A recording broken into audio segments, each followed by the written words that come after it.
Chase, man, who are you? I know I've looked on Instagram, I've looked on LinkedIn, branding, marketing, all that stuff, which is near and dear to my heart. Big turning point in my career around that topic. So I definitely love this, for me, selfishly, but also for everybody that does watch and listen in. But, Chase, let's kick it off with who you are, what's your business, what do you do? Like, how'd you get here? Why do we have the chance to kind of listen and chat today? Gotcha.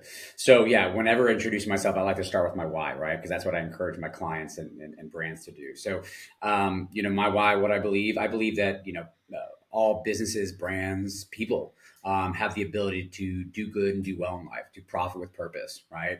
And I think that's more needed in this sort of age where we are facing burnout and overwhelm and anxiety and trying to do all these different things. So, what I do to help deliver on that, I'm a brand strategist and coach, and I've run a digital marketing agency for the last 10 years. That's not where I started. I started in storytelling as an independent filmmaker. So storytelling is very much in my DNA. It's very much what I think is kind of the secret sauce to standing up and standing out in today's marketplace. But now I deploy that through brand strategy, storytelling, digital marketing, and helping people build the life and business of their dreams to find that Okay. balance. Very cool. I love that. It's, I have to imagine starting off with storytelling is a very good competitive edge that you have over a lot of people that want to say they're in marketing, they run an agency, and they help you because they had one ad that really did well in 2016 when direct response marketing was shooting fish in a barrel. Right. Yeah, look, it's the best storytelling is the absolute sort of best weapon we have. Whether it's getting attention, driving engagement, activation, conversion, and we don't have to overthink it. Yes, I mean obviously there are a million different tools out there, and quite frankly, marketing agencies, marketing teams, and tactics are a dime a dozen. They're easily to sort of replicate and scale, but quite frankly, if you don't have the storytelling right, none of the rest of the stuff matters. It's kind of diminishing returns. So that's why I believe in building a strong foundation of who you are, what you do, why you exist in the world. There's too much noise nowadays, and people will simply tune you out if you don't have something sort of authentic, intentional, and quite frankly, sort of disruptive to say and to put out there. People aren't looking for another sort of look-alike business or brand. There's this competitive commoditization.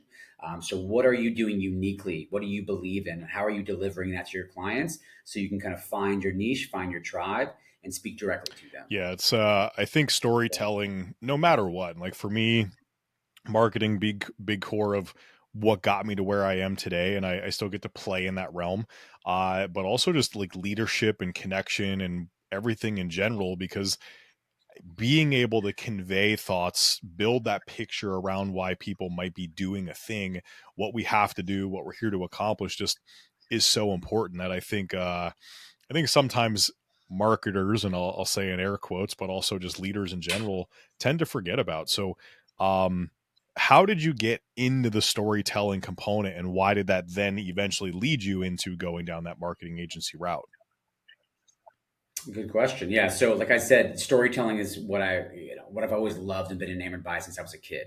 I worked my way from the bottom up in the internet entertainment industry. That's kind of been like the one constant of my career in different stages of my career. School of hard knocks, right? Very bootstrap approach. It wasn't a fancy film school, and it wasn't a fancy marketing degree. It was learning by doing and really kind of stretching different muscles at every stage of the game. How I transitioned into that, having going from writing, directing, and producing film, television, commercial, music videos. Loved the art form, loved the craft of it. Hated the business side of it in terms of the Sure. entertainment industry. It could be ruthless, and quite frankly, there was such a long tail towards validation of the work. Right, you could spend months, years on the thing, a film, a show, a commercial, right? And then being able to kind of see, okay, did it work? Did it not? How is it impacting people? What I love about storytelling is seeing the feedback, seeing the emotion and the resonance that it creates. So, I began to consult and be poached by businesses and brands that were, this is kind of the dawn of brand storytelling, the early days of YouTube, the democratization of content creation. How do we do it better? How do we reach people, as a business and a brand? We have a product, we have a service, but how do we make that seem seamless? So it began consulting with different brands, creating content for them, capabilities in studio. And then, of course, even great content can still fall flat if you don't have the right means to reach people in the right ways, right? So that became, the learning curve of, all right, well, can you build us a website and a landing page experience? Can you do a social media campaign? Can you run some ads against it? Can you create the brand behind what we're trying to achieve? And of course, like many of us in our realms, it's a little bit of fake it till you make it, right? You say yes to things and you kind of learn along the way. And I liked that challenge. And for me, it became demystified pretty quickly, right? I hadn't worked for a large agency out there, but I had been a client of many of those. And I think larger organizations like to overcomplicate things. They like to use this sort of vernacular or marketing speak, and that lack of transparency for their end clients. I really liked being in the trenches with them. And the more I said yes, the more I worked, the more I created. It kind of snowballed into what is, Vanquish Media Group, which is an agency that's been around for about 10 years, a 7-figure agency.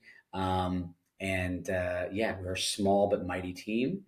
At the end of the day, I do think what's our differentiator is story driven, but also a willingness to kind of get our hands dirty and be in the trenches with our Sure. clients. No, I love that. And I think so many people today call themselves a marketer because they found a tactic that works. And we know that there's start and end dates to these tactics. They don't fully Sure. understand the principles and the strategies that are actually behind them, though, how to leverage them in different avenues and different mediums in different ways.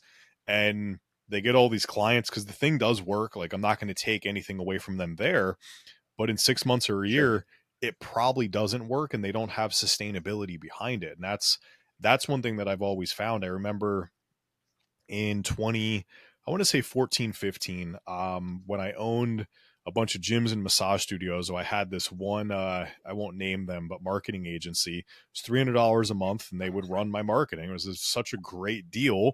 And for like I literally love it. $2,000-3,000 a month, I was getting just leads hand over fist and business was great.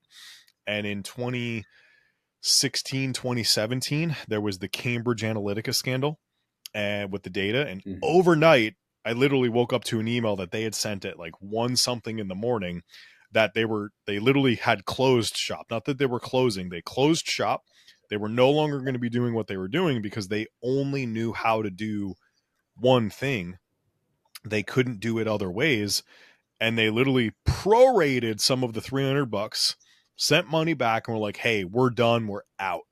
And that Wow. morning I woke up, I'm like, now I need to become a marketer. And this is like, I was always like, nope, not mine. Like, I can go do the thing, I'll run the business and I'll know the numbers great, but marketing, like that's a whole game and puzzle in of itself that I just didn't even want to figure out. And less than 2 years later, got a 2 Comma Club award and all these things. And I was like, oh, this is just like a game. Once you understand the rules, you got to just start finding new ways to capture attention and get people into your funnels and get them to show up to a thing and convert them at the appropriate time with a really good offer. And now I have an affinity for marketing. Um, I'm okay at it. I'm certainly not great at it. But I understand it enough and I realized how much I had missed in my early years of business because I just stayed away from trying to understand it. And that's just one of those things where now the power of marketing, I truly believe any business owner needs to understand it enough, but have the right partner to help drive the results. Unless you truly are a marketer and like you're growing a business, then cool, you're that person who can run the business and grow the marketing side too. So, um, but cool. I love that. I like that it comes from like a background of true authenticity of just telling stories, which a lot of people miss. They just don't get it. Yeah, look, I think what you said is really powerful. We tend to avoid things that we don't know or feel comfortable with, right? So it kind of keeps a lot of things in our life, whether it's marketing or finance Oh yeah. or operations at an arm's length, right? Especially as an entrepreneur and a business owner, it's hard when you have to the challenge of knowing all things, right? Wearing all the hats. And I certainly believe in surrounding yourself with people and partners that are stronger than you in a variety of different ways, right? We can't be experts in all things. But I think to have this is kind of like directing, right? When you're a director on a film set, um, you better know enough about each of those different disciplines and departments to be able to help direct what it is you want to achieve. For producing that show or that film or that video. What does the DP do, and the director of photography and the camera? What does lighting need to be like? Wardrobe, hair and makeup, set deck, props, casting, right? You need to have sort of this generalized discipline of all those different things because you're basically kind of a composer. You're orchestrating, the different elements that go into making a beautiful project, a beautiful film. Same thing as an entrepreneur, knowing enough to be dangerous. And at least this is where I see people go wrong. They hire a marketing agency and they are hands off and they say, okay, go do what you do. Um, but they have no means of helping direct or guide the agency with a Yeah. strategy, right? If left to their own devices, they'll take your money all day long and they'll run ads, right? But if you're not monitoring or asking the right questions, or how is this working, or how can we optimize, or how can we improve, there's not a feedback loop. So this is kind of where I've also gotten into more of the consulting, almost in a fractional capacity, where I'm able to kind of get in the trenches with business owners and help educate and guide them on these disciplines and these principles, right? Being an extension of them, whether it's building an internal marketing team or even guiding external agencies.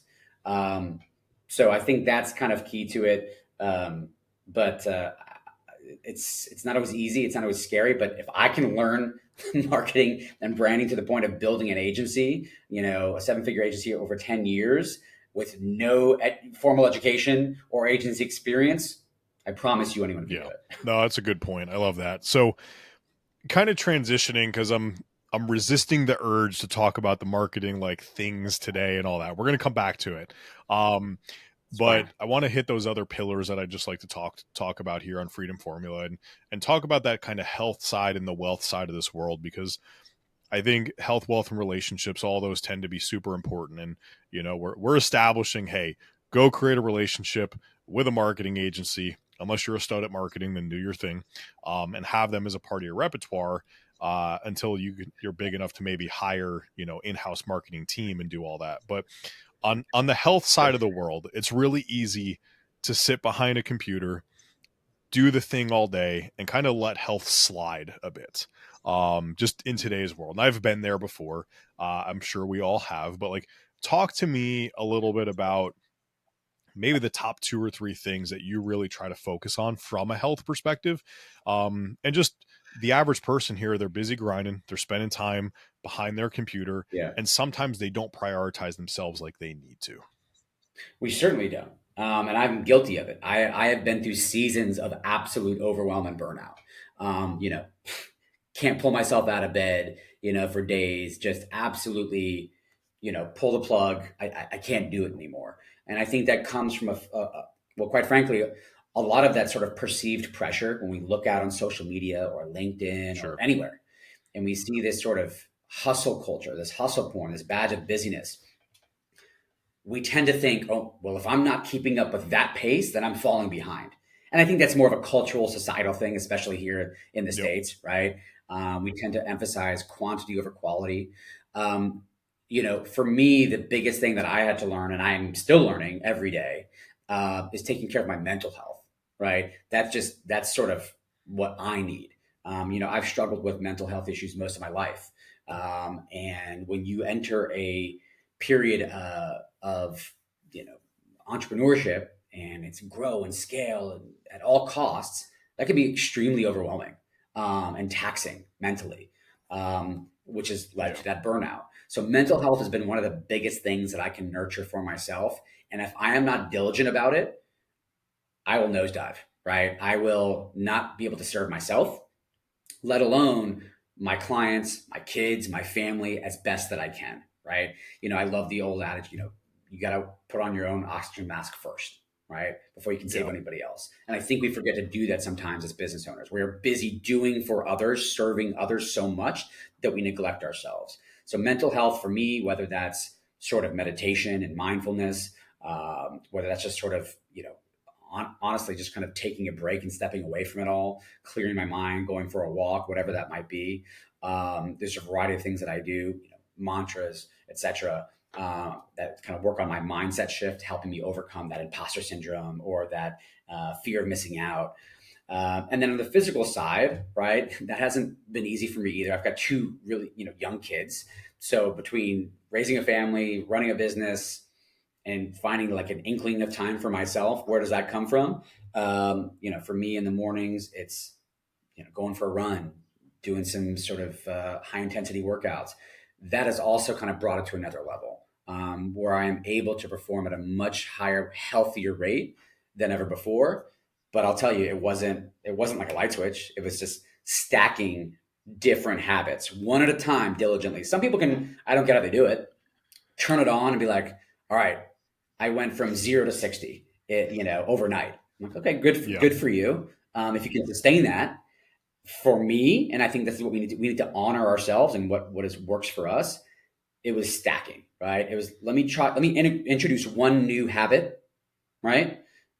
Get into a rhythm, could be weeks, could be months, and then layer on something else, right? So on and so forth. Yeah. I mean, and you hit it out of the gates as kind of the seasons, right? And I think a lot of people forget that you need to build your entire life around what the current priority is. And sometimes it is grind work priority, but sometimes it is Mm-hmm. family trip enjoy priority. Sometimes it is refine and not build anything new priority. And those things have to kind of be thought about. Right now I'm in a 5 mornings a week at the gym lifting really heavy kind of reverse bulking phase, and it is eating a lot of food, and like I have to make the time to walk downstairs 3 times a day to eat more food. Otherwise it's dinner time and I'm like, man, I still got to eat 2000 calories. Like there's no way. And then you're just not Yeah. going to feel great. Um, and it sucks because I don't enjoy eating a lot of food. It's like, man, I'm just going to start eating shakes and bars and just ice cream because I'll get my calories and it won't suck. But it's just not, Sure. it's not going to be the great. But so I have those seasons myself. But also for me, I have my consistency. I do generally wake up 5:15, 5:30 in the morning naturally, so it feels good for me. Some people are like, hey, go take a break at 11 or work out when work is done. um but I like getting that workout done. It's my thinking time. It kind of gets that energy moving, and I love hopping in the Yep. sauna and hanging out for 25, 30 minutes, getting a good sweat in before I then start to do my day. So you do have to find what's good for you, how it helps kind of solve the things you need to solve. If I don't go to the gym for like 4 or 5 days, I get cranky. It's just it's the Yep. natural thing. I didn't get that energy out that I have to get out. And I know that about me. And my coach is like, Steve, you can't work out every day. And I'm like, I know, but the world wants me to. Otherwise, I'm probably not the nicest person. Some days I just need to go stretch and walk on a treadmill, and that's enough. So, Yeah, I know. I hear you. Like when I'm in not a great headspace, if I haven't meditated or had a moment of solace to myself, my wife will yeah, call me out on it. She's like, "Do you need to go step away and just kind of meditate or do something?" I get pretty short, but I love what you said about the seasons of life. I completely agree with that. I think there's I'm a firm believer in looking at things like decades over days, right? The macro view, but also within the course of a year, yeah, right? Even physiologically as humans, we're not designed to go full throttle from January to December, right? There is a reason seasons are there for harvesting, for reaping, for planting, all these different things, metaphorically, obviously, but I'm in a season of tilling right now, just working the fields, just it's definitely been a grind the last kind of series of weeks. But for example, I've been trying to take an annual monthly trip abroad with my family. Right, we're going to go to Spain for a month in July. I have that to look forward to. I know I can unplug and disconnect yep, a little bit. Um, And that gives me this sort of stamina to kind of keep pushing away now, knowing that I will kind of reap the benefits later. And same thing in winter, right? We're all trying to finish the year strong on a high note, but I have had to learn the hard way from that burnout. There's such thing as restorative rest, right? Sometimes you have to slow down to speed up. I know that sounds like paradoxical, but you can't do all the things at an untenable clip all the time.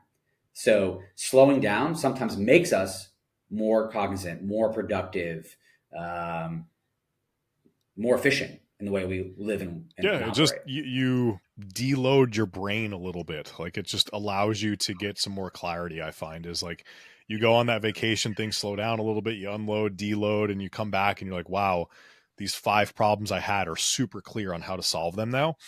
And you just had to walk away because you needed to look at it a different That's angle right. than you were, and you're just so stuck in like that tunnel vision, it's hard sometimes. So Yeah. um, from a financial side of the world. So you've said you've opened up a 7-figure agency, you've been running your own business. It wouldn't be around for 10 years if it was something that hasn't, helped and serve its purpose from both a fulfillment and just like passion side, but also producing what you need from your family side and your needs.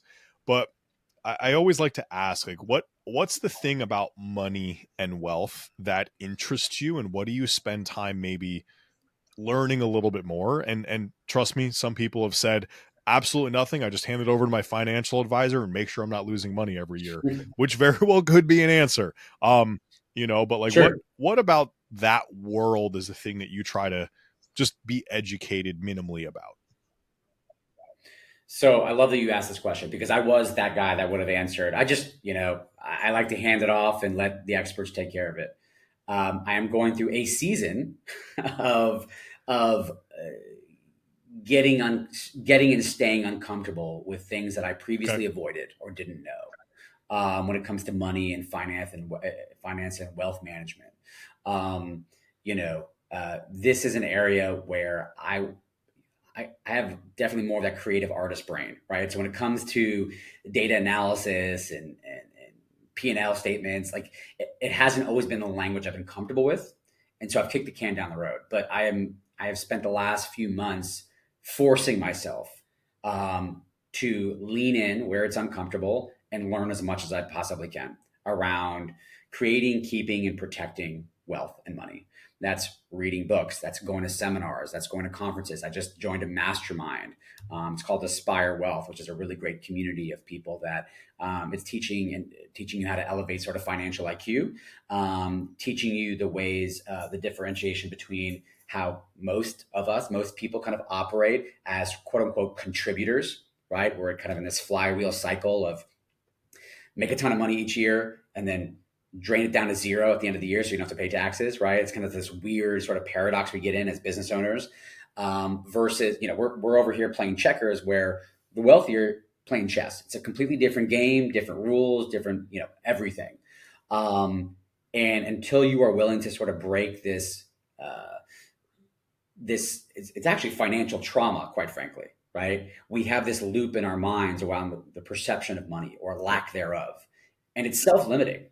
um, you know and I am trying to acknowledge and unlock that so that I can kind of learn, not just for myself, but for me the greatest motivation is no one taught me this stuff, but I want to learn it now so I could pass it on Yep. to my kids, right? Breaking that generational chain of putting my head down and kind of the old adage of, oh, just save money and be conservative and diversify and do all the things that a financial advisor will tell you, right? And I think there are plenty of great ones out there. But why would we put 100% of our money and risk in someone else's hands for only a portion of the return, right? They're incentivized the more money that they can hold and carry for you, whether you win or lose. They still make money. So part of that is pulling it back from done for me, a little bit kind of now done with me, and then a little bit of it is DIY, right? Self-directed accounts. So without getting kind of deep into the rabbit hole, I'm glad you asked that question because clearly it's I was gonna lighting me say up right now in I this feel it moment. coming out here. Like I'm getting excited. I'm like, I'm man, I like, want to know a thing because it's for me, I grew up poor, like just money, same thing, go to work, save, IRAs, yeah, 401ks.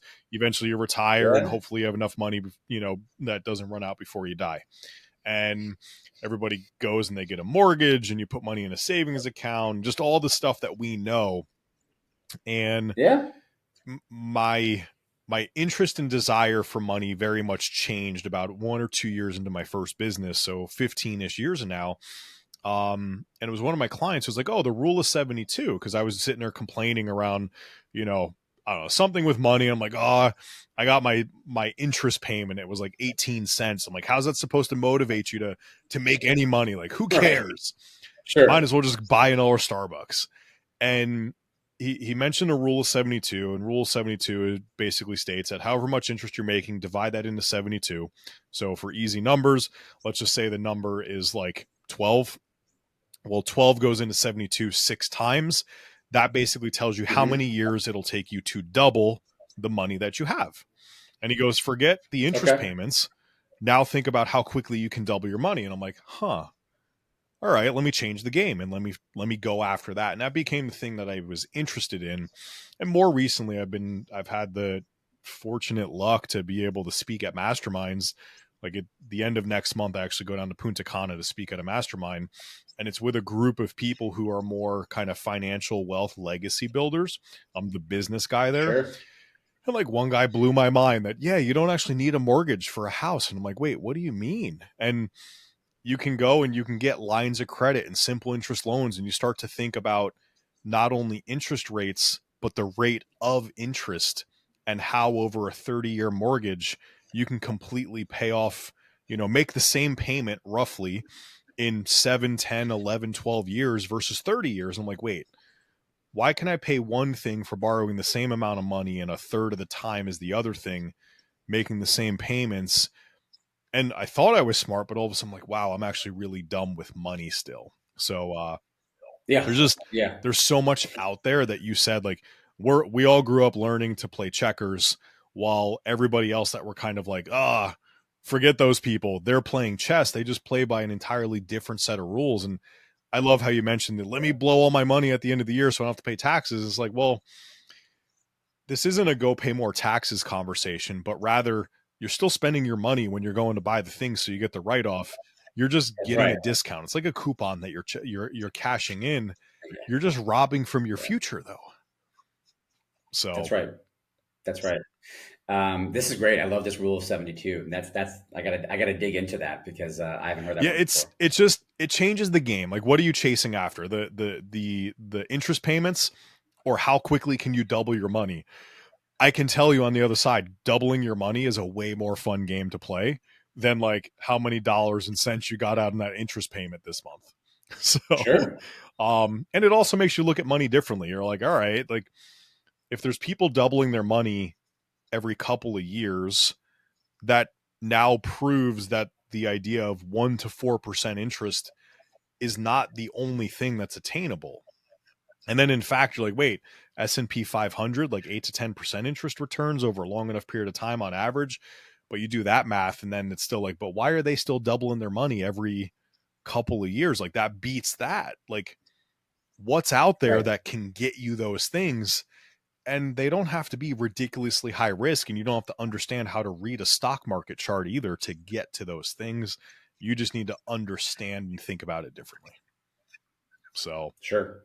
Yeah. Look, I think this is, breaking out of that sort of that paralysis um, of you don't know something, so you're afraid to try it. Because to be honest with you, the rules that might have worked for our parents' generation and previous generation, that's not applying to no. us anymore, right? Where you put enough away, you save, you buy a home, you'll be set for retirement. I mean, we'll be lucky if Social Security is still in place by the time we're ready to Yeah. retire, right? But unfortunately, whether it's the widening wealth gap or the rate of inflation or diminishing sort of um, compensation, we're just not set up for that certainty at the end of retirement. So you have to take matters into your own hands. And look, do I wish I would have started things earlier? Sure, but the best time to Yep. start is now. No better time than now. Well, cool. Cool. All right. Back to that marketing stuff, because I've itching to ask some questions. And I think the biggest one, Yeah, yeah, when when you're out there and you're thinking through it, so storytelling is got going to be, I'm assuming, really a big undertone to every single thing you do. But factually speaking, there are still tactics that work and help enhance some of those things for periods of time. So, what are you seeing in today's world from a how to execute? Is email marketing crushing direct response? Like, are people running 48-day challenges that are beating webinars? Like, what are you seeing today as things that are leading? And I have some opinions and thoughts on this from my vantage point, but what in your world, what are Yeah. you focused on now when it comes to actually serving up the marketing and branding that you're putting together? Yeah, look, I think there's two kind of main buckets you have to look at. You have to look at sort of performance marketing. You have to look at brand marketing. Two sort of different philosophies, and they can certainly coexist. But performance marketing, a lot of things you kind of mentioned, right? Email and outbound, and a variety of things. PPC, running ads. Those things can work when done effectively. Now, you still need to know exactly who you're serving, what story you're telling, what emotions and pain points you're resolving, that aspirational transformation that you're promising. Having that compelling offer is obviously key as well. But the thing with performance marketing is, it's like you're going on a diet, right? As long as you stick to that diet, okay, you'll lose some weight. But the moment you deviate and go off of it, boom, you're regressing back to the mean. So it's kind of a light switch. Like, it's only as good as you continue to feed it, right? Now, that being said, we are also seeing diminishing returns on a lot of these tactics, right? You mentioned this earlier in your previous businesses. It used to be shooting fish in a barrel. It's not as easy as that anymore. Brand marketing, on the other hand, harder to find that immediate return, that immediate sort of gratification ROI. But I do believe that is, again, foundation setting. So that if you are investing in that, content marketing is kind of one of the biggest, right? And if you look at content marketing rate of return, it actually blows everything else out of the water. But people don't typically kind of prioritize that because, again, longer tail. Okay. But when you are building a brand resonance, when you are building an awareness and a positioning for yourself in a marketplace where you are truly kind of connecting with your target audience, that has staying power and that doesn't go away, right? That's not like turning the light switch on and off with performance marketing. And a lot of times, a lot of my clients start out with zero marketing budget, right? So, okay, what can I do? What can I do to be scrappy to get going? Well, start putting out some content, right? Start telling your story. So that's something that I firmly believe has to be done constantly. Because again, I think it is not a finite commodity and it allow you to continue to establish yourself in the mind's eye of your customers, therefore bringing more to sort of inbound, right? It's kind of like, you use the farming analogy, right? We are planting and sowing seeds to kind of reap harvest a little bit later, right? Versus going out with performance marketing and doing big game hunting. All right, you're going to go out hunting. Maybe you'll catch something, maybe you won't, right? So that's just kind of my differentiation of it. So at the end of the day, I do believe content marketing, when done right with good content, wins the Yeah, day. I love that. And I I like to think about, 10 year ago me, it was all performance marketing because that's all I understood. The idea of branding and building that just identity and leaning into that longer term play was always scary because, if I go and post a piece of content today, I don't make money tomorrow. It's just the way it works. Right. Uh, but Right.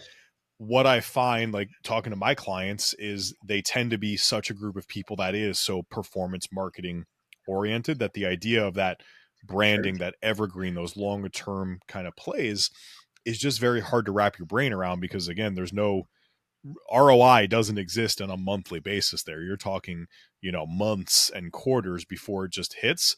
But then all of a sudden, magically, like that engine is running. But a lot of times, people, not only the I can't wait mentality, they compare themselves to the Apples and the Nikes and these massive companies. And they're That's like, right. oh, well, I'll That's right. never get there.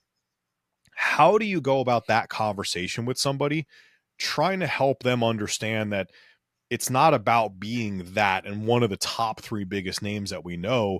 Like, Amazon took how long before it became a household name?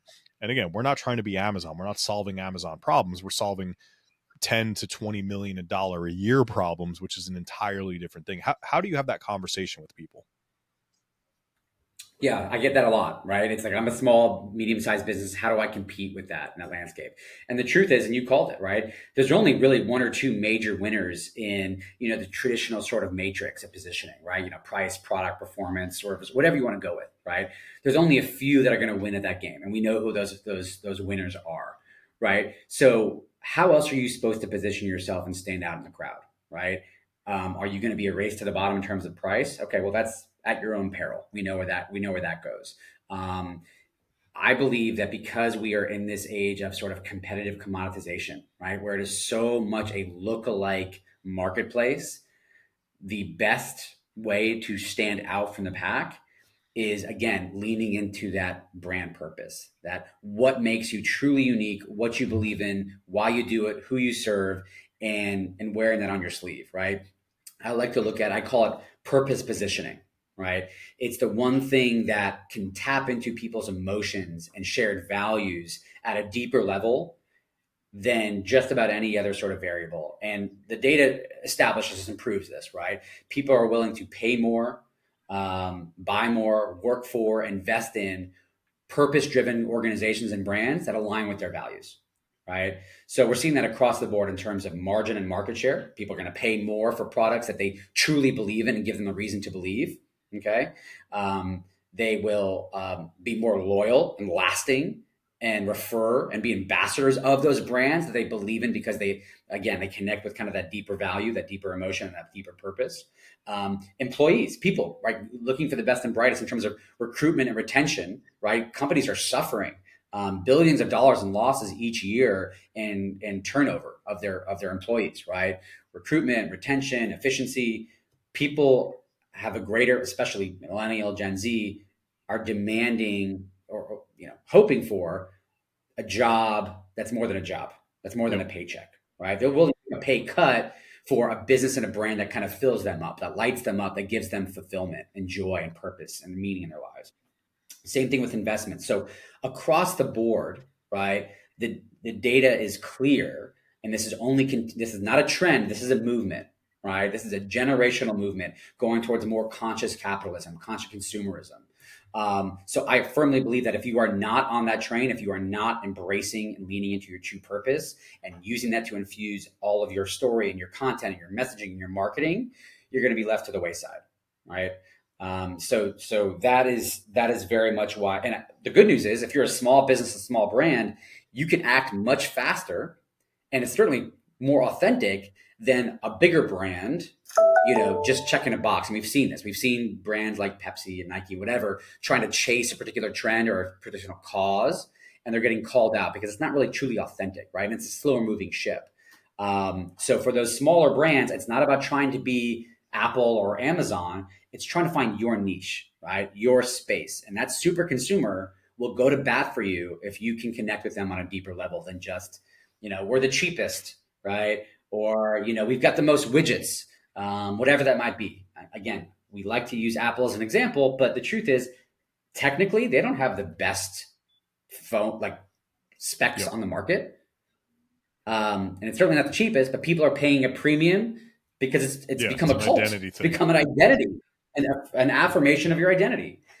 Anyone can do that with any product, right? We get intimidated by Apple. Sure, they're great, but find whatever that means to you, and I guarantee you, people will flock. They will find you. They will come to bat for you if there is a true resonance in what Yeah. they believe No, in. I love that. That's a great articulation of the just go start and focus on what you need to focus on because that's going to produce the result that you care about at the end of the day. So, Yeah. well, Chase, as we start to wrap up here, I always want to give some space, but I'm just genuinely interested as well. Like, what are you working on today? Where can people find you? Who can you help? Like, talk about that a little bit as we kind of wrap up this recording. Sure. So I'm excited.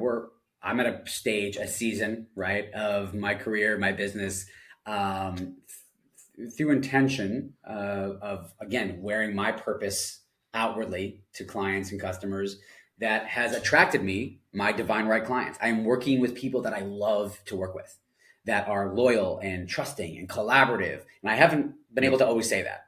Um, I truly love all the clients that we get to work with. Right now, on the agency side, we're working with a variety of sort of storytellers in film and documentary and impact. We're working with some nonprofits that are doing some really beautiful things, and we're working with some innovative brands, right? All of which I would consider them to be sort of impact driven, impact minded, or category designers.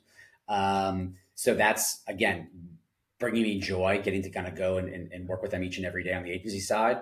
But as I shared with you earlier, what I have found is kind of the greatest joy is working more intimately in the trenches with business owners, solopreneurs, entrepreneurs, small businesses that are stuck and struggling and need a little bit more guidance and strategy and done with you approach. So that's kind of where the consulting and coaching has come into play because I'm able to impact more aspects of the business rather than just marketing.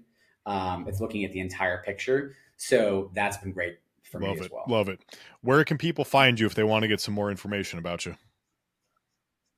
LinkedIn is pretty much the only social platform I'll go on, and that's another mental health thing. So LinkedIn is the best way to kind of reach out to me. You can check out our website, vanquishmediagroup.com.